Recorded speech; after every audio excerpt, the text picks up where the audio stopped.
There was a railroad convention in town last week. I bought myself this nifty conductor style. Where else did you buy this convention? Your very own locomotive? Yes.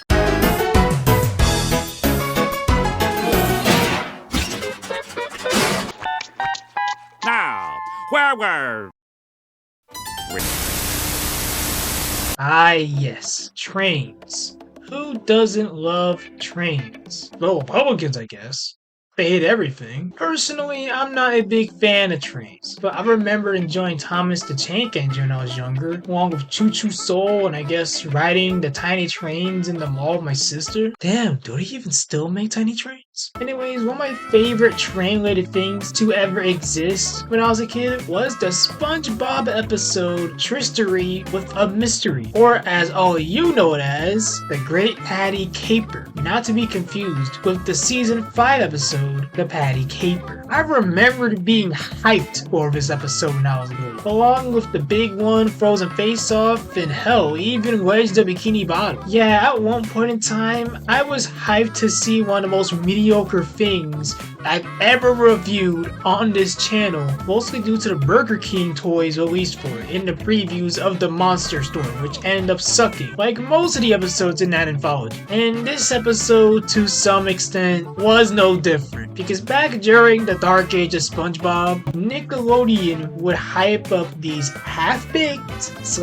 / garbage specials and event episodes to young and perishable children just to disappoint them every single time, with a few exceptions, like Frozen Face Off and It's a SpongeBob Christmas. The Great Patty Caper had me hyped as a kid, just to forget it ever existed as an adult. Unlike Legends of Bikini Bottom and Clash of Triton, it isn't infamously bad in the eyes of the fandom. Now we're called not being too annoyed by it and being only mildly disappointed by it when it came out, causing me to only remember the cool ass promos and shorts that they had for a bunch of characters as Orange J. Ruffy! Howdy, y'all! Then a few months ago, I went on a train ride to some backwoods redneck town to get some cool movies, a GameCube, and some collectible figures. And while I was on that train, I started to remember this episode, and this trip made me want to review it, along with rewatching the movie Bullet Train for the 50th time. Today, I'm gonna look back on the Great Patty Caper to see if it was just as mid as I remembered, or is it somehow even worse, or an underrated gem. And now, with all that being said, Let's go! damn it, Patrick, you stole my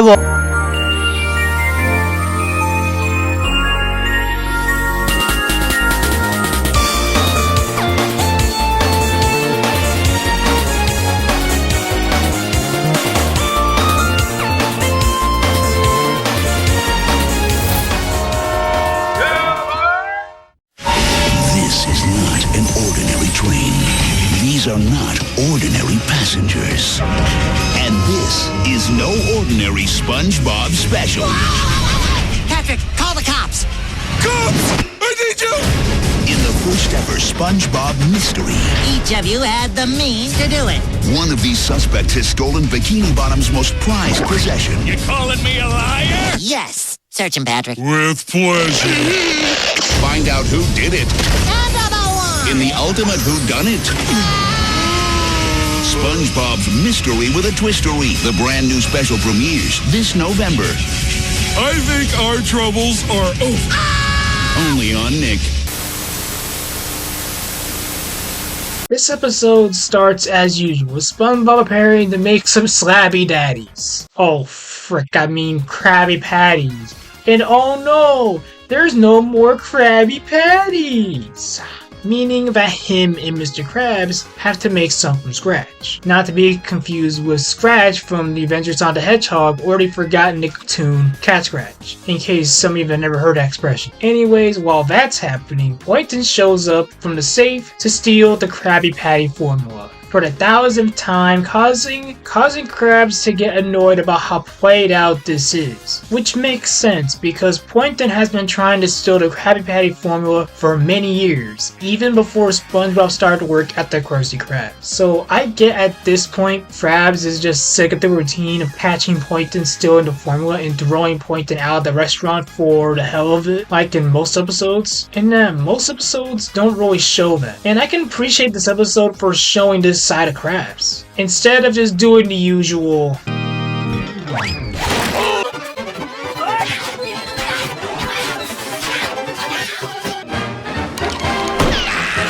and because of Krabs getting sick of Plankton constantly showing up and trying to steal the formula, he decides to send the formula to a bank deposit box somewhere far away from the Bikini Bottom, so Plankton will never try to steal it again. But unfortunately, there's a problem. Krabs and SpongeBob Minoi never finished making the new batch of patties before the formula was sent away. So because Krabs is too old to think of digitally backing up the formula, he sends Spongy and Starman on a train to go to the bank that is far, far away from the Bikini Bottom to get the formula back, while Plankton secretly follows them, because it wouldn't be a double link special if he did it. While on the train, SpongeBob loses the bank deposit key and thinks that Plankton took it from him, which makes no sense because he literally just got on the train, due to him being late to catch the train the first time. It's starting to roll my way for a change. Plankton tells the Gooby Goobers that he didn't steal the formula because he literally just got there, but Spongy and Patrick don't believe him. Then after searching him, they realize that for once, he's telling the truth. So they have the cops stop the train to do an investigation to see who really took the key. At first, I thought there weren't that many people on the train, because after rewatching this episode again, I realized I was wrong. And as we would later see, this train has more than 9 passengers, and I didn't remember seeing more than 9 passengers on the train because it's been a long time since I've seen the episode. Anyways, the suspects include a pretty woman with a crush on SpongeBob. I'm not kidding, how else am I supposed to interpret this scene? Oh, sorry, man. That's quite alright, handsome. A British nanny with a baby, and a butler who was voiced by B. Bradley Baker doing his Klaus voice. I can take your luggage, sir. What's the matter? Kitty can't swim? Please, follow me. No, it never ends! The fact that I noticed him doing the same voice on SpongeBob is so hilarious in so many ways. If I had it, I'm not gonna do that. Anyways, the pretty lady is clearly not guilty because she's the least suspicious looking suspect, in that she barely has a character and is only there to be pretty, I guess, causing them to think that it's the butler. You may not be a butler, but are you a werewolf?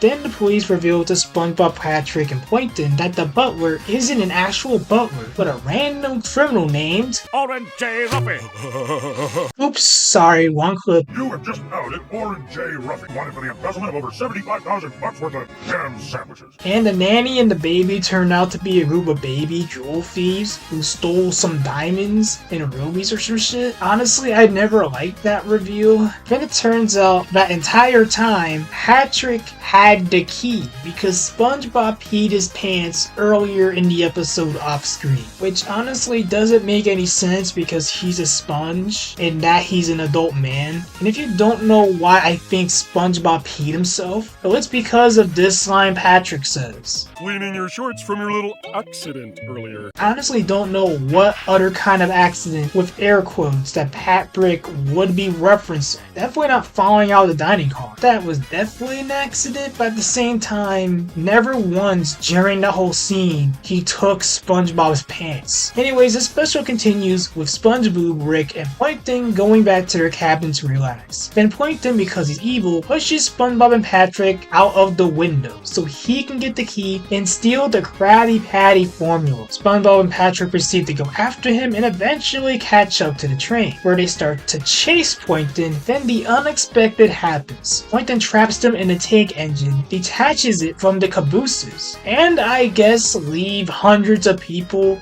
in the middle of nowhere as he goes to the bank to get the formula. Both SpongeBob and Patrick try to control this out-of-control train. Then we get another surprise reveal. Krabs was in, you guys are gonna be laughing, Krabs was in the bank deposit room waiting for Plankton the whole time so he can... Hold on, I think Then Plankton runs away with the formula as Spongy Guy and Patrick crash into the train, successfully killing Plankton, saving the day once again, and leaving Mr. Krabs with a big ass bill.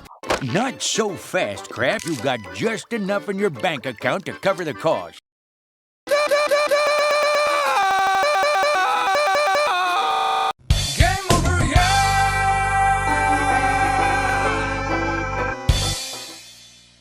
Honestly, this episode isn't bad, but it's also not good either. This episode is pretty much half good and half bad by Travel Time Warp. But if it was about burgers and trains and didn't have Valyards and the Matrix, the Great Patty Caper on paper should have been a really good episode.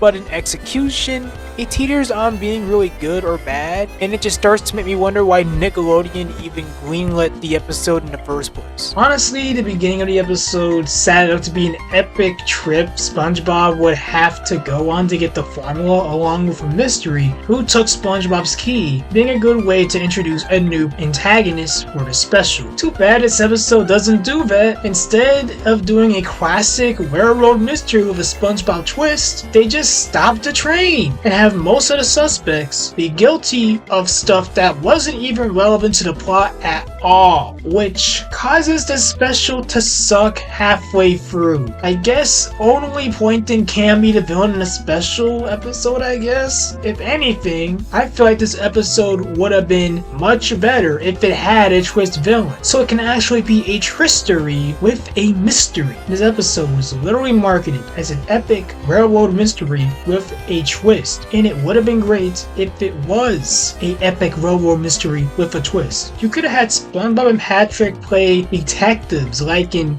Sponge Lock Home and Dr. Patson Short to see who really took the key, with everyone telling them their side of the story, hoodwink style, and have the twist villain not be the butler because it would still be too obvious. But instead, the twist villain would be the pretty lady who had a crush on SpongeBob because no one would literally see it coming, and it would actually give her character some purpose. Plus, instead of being played by Jill Tolley, I think it would have been very cool if she was voiced by Jennifer Morrison from House MD, because it would be very cool to see her give this lifeless character a personality similar to Cameron, but if House's toxic personality rubbed off on her and made her go crazy, leading this alternate version of the episode that I just came up with in my head for there to be a fight scene with SpongeBob and Patrick fighting her and Plankton, with Plankton still separating the cars from the train, while the two not detectives and fake damsel in distress fight in the tank engine. Patrick would still fuck shit up, and they would end up crashing into the bank with no Mr. Krabs this time, because him randomly showing up in the bank just ruins the whole episode and defeats the whole purpose of having Spongy and Brick going to the bank for him. Plankton would have been charged with the damages to the bank instead of Mr. Krabs, because SpongeBob, Patrick, and the pretty lady will be pointing at him when the bank owner asks who's responsible for the damages. Then the pretty lady would go and steal the formula and proceed to get arrested after running out of the bank for a completely different crime, the theft of Neptune's diamond, along with being charged for stealing the Krabby Patty formula. With this alternate version of the episode ending with SpongeBob taking a picture with the formula, then walking with Patrick wearing sunglasses into the sunset, as an older SpongeBob tells his ungrateful grandson about his great trystery with a mystery caper, ending the episode. I know some of you might disagree with me liking the beginning and not wanting to change it, but I don't have much of a problem with the beginning of the episode. The first scene is pretty standard for a SpongeBob episode from the Dark Age seasons, and I like the scenes with Mr. Krabs and Spongy Boy trying to make more patties, along with Squidward trying to calm down a crowd of hungry customers, and Krabs having a realization that Plankton always breaking into his restaurant to steal the formula is getting old. episodes. Plus, the scenes on the train before the investigation were very funny, especially the scenes with the butler and the search Patrick does on Poynton. Yes, sure, the second half has some funny moments, like the werewolf guy and Patrick trying to stop the train with the lemonade stand. Shout out to the Kelby Show. That's probably the only good video online about lemonade stands. But it feels like they didn't want to commit to the railroad mystery aspect of the episode, and it starts to become a wild goose chase. When they're trapped in the engine car, Patrick breaks the brake, the throttle, and adds more coal, making their problems worse. 10 times worse. I honestly hated how dragged out this whole scene is, and that it would have been more effective if SpongeBob used himself as a slingshot and shot himself, Patrick, back to the bank instead of having a drawn out scene of him crashing into things while Patrick makes things worse. My final verdict on this special is that it's a 3.5 out of 5, because despite half of it being good, most of the characters aside from Krabs staying likable until the end, unlike Who Bought What Pants, where everyone including Squidward didn't get redeemed after they ran SpongeBob out of town for blaming him for shit that was likely already gonna happen anyways, and they even bothered to apologize to him even after he gets his memory back. God, I'm still pissed off about that. Watch that video, by the way. I worked very hard on it. I'm glad at least here Squidward gets to have an appearance where he isn't being an asshole, but it doesn't make sense for the second half of the episode sucking ass and Krabs ruining the ending. If I was on a train and had to watch this episode of SpongeBob on it, I would definitely recommend it because it feels the most ideal to watch this episode, so all the imperfections of the episode wouldn't be that noticeable. Because I know if I wasn't on a train, I would probably still watch this episode, but then immediately proceed to watch Squid Noir to experience a better mystery and overall better episode.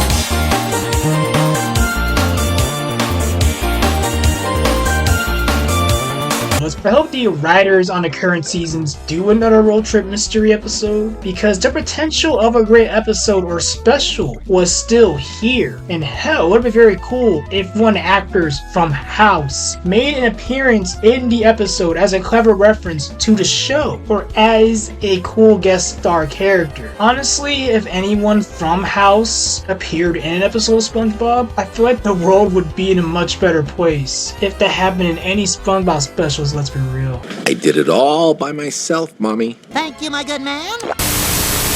Oh, save us! The DVD release is pretty alright. The episodes included are mostly bad except for Inside Job and Model Sponge, because Inside Job is actually a pretty funny episode about Poynting going into SpongeBob's body to get the formula in a very hilarious manner by using this absorber thing to get SpongeBob's senses, and even at one point absorbing part of SpongeBob's brain, causing Poynting to become SpongeBob. I'm not kidding. He actually does. Said that!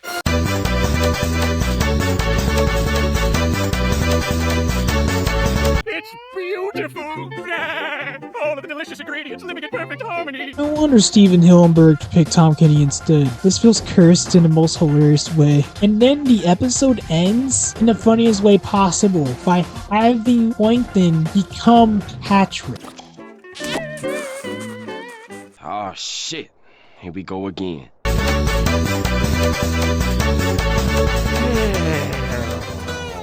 Never mind.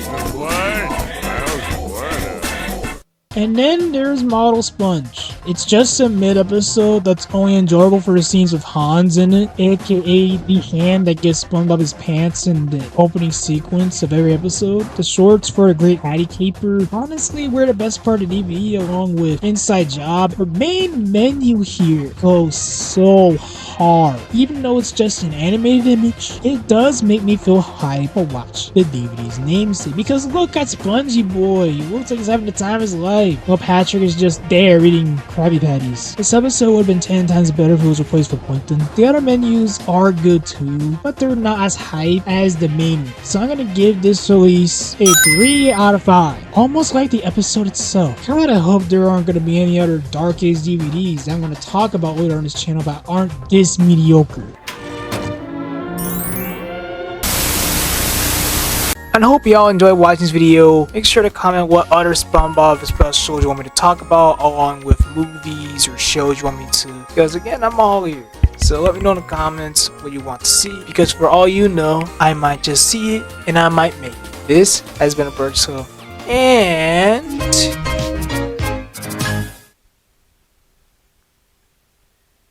does anyone else hear Thomas the Tank Engine music?